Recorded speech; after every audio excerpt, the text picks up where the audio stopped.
আমি দেখাবো দুটো ক্যাপাসিটার ইউজ করে আমরা কিভাবে প্যাসিভ বেস কন্ট্রোল বা টোন কন্ট্রোল বলতে পারেন, এটা বেসের জন্যই বানাচ্ছি। তো বেস কন্ট্রোল আমরা বানিয়ে নেব, খুব সহজেই বানাতে পারবো। দেখুন এখানে আমরা 104 পিএফ দুটো নেব। এই 104 পিএফ দুটো আমরা এইভাবে সিরিজে কানেক্ট করব।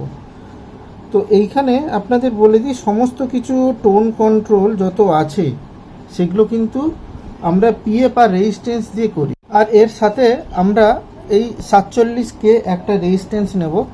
তবে আপনাদের বলে দিই, যদি বেসের কম বেশি প্রয়োজন পড়ে, মানে আপনারা যদি বেসটা আরও বেশি চাইছেন তাহলে রেজিস্ট্যান্সের মানটা বাড়াবেন, আর কম চাইলে রেজিস্ট্যান্সের মানটা কমিয়ে দেবেন। ওকে, তাহলেই কিন্তু হয়ে যাবে।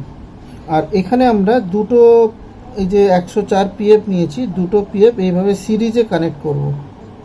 আপনাদের আর একটা জিনিস বলে দিই, সেটা হচ্ছে 4558 আইসি দিয়ে যে আমরা যে নানা রকম সার্কিট তৈরি করি, তো সেখানে কিন্তু বেসিক কিছু জিনিস যদি আপনারা জেনে রাখেন, আপনারা নিজেরাই কিন্তু নানা রকম সাউন্ড টোনিং ইউজ করতে পারবেন বা ব্যবহার করতে পারবেন। এরপরে আমরা এখান থেকে একটা রেজিস্ট্যান্স এইভাবে কানেক্ট করব। এটা তো সিরিজে কানেক্ট হয়েছে, আর দুটো প্রান্ত যেটা আছে এইরকম আমরা রেজিস্ট্যান্সটা কানেক্ট করব। আর রেজিস্ট্যান্সের যে দুটো প্রান্ত থাকবে, সেটা দিয়ে একটা দিয়ে ইনপুট আর একটা দিয়ে আউটপুট করব। ব্যাপার হচ্ছে অন্যান্য কাজের জন্য একটু সময় পাচ্ছি না যে ভালো আপনাদের আরও সার্কিট দেখাবো, সময়ের খুব অভাব হয়ে গেছে। এরকম একটা আপনাকে অ্যারেঞ্জমেন্ট করে নিতে হবে। ওকে, এরপরে আমরা অডিও ইনপুট দেবো, এদিকে অডিও ইনপুট দেবো এখানে, আউটপুট নেবো এখানে, আর গ্রাউন্ড এখানে। এইভাবে কানেকশান করেছি। ইয়েলো তারটা হচ্ছে অডিও ইনপুট দিয়েছি, এটা হচ্ছে গ্রাউন্ড, আর এই লাল তারটাতে আউটপুট। আপনারা হয়তো ভাবছেন যে এই ছোট ছোট ফালতু সার্কিট এগুলো কেন দেখাচ্ছেন। সবসময় মনে রাখবেন, এই ছোট সার্কিটকে কিন্তু প্যাসিভ টোন কন্ট্রোল বলা হয়। আর এই প্যাসিভ টোন কন্ট্রোলকে যখন আমি আইসি বা ট্রানজিস্টার দিয়ে গেনটা বাড়াবো, সেটা তখন অ্যাক্টিভ টোন কন্ট্রোল হয়ে যাবে। তার মানে আপনাকে বেস হচ্ছে কিন্তু এখানে, শুধু আইসি লাগিয়ে দিলে আপনার কিন্তু ওই যে বেস বেরোবে, হাই বেরোবে তা নয়। এখানে সব কিছু কিন্তু এইটার উপর নির্ভর করছে।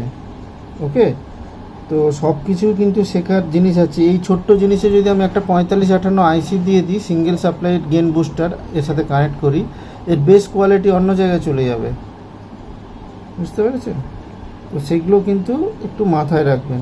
তো আমার এখানে ইনপুট আউটপুট আর গ্রাউন্ড কানেক্ট করে নিয়েছি। অ্যাম্পলিফায়ার যেরকম আমার নর্মাল থাকে, আমার একটাই তো অ্যাম্পলিফায়ার, আর এখানে স্পিকার দেওয়া আছে।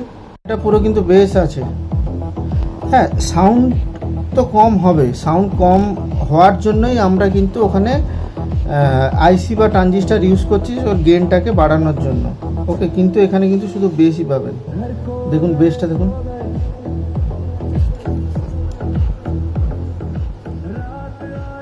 আর এটা যদি আমরা বাইপাস করে দিই তাহলে কিন্তু এর সাউন্ডটা বুঝতে পারবেন।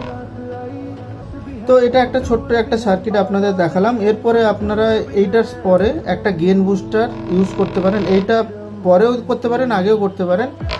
ট্রানজিস্টার গেন বুস্টারও দিতে পারেন, আর 4558 দিয়ে করতে পারেন। তাতে কিন্তু গেন আমার অনেকটা বেড়ে যাবে। তো আজকের এই ভিডিওটা আপনাদের কেমন লাগলো আমাকে কমেন্ট বক্সে জানাবেন। দেখা হবে পরে কোনো এক সার্কিট ভিডিও নিয়ে।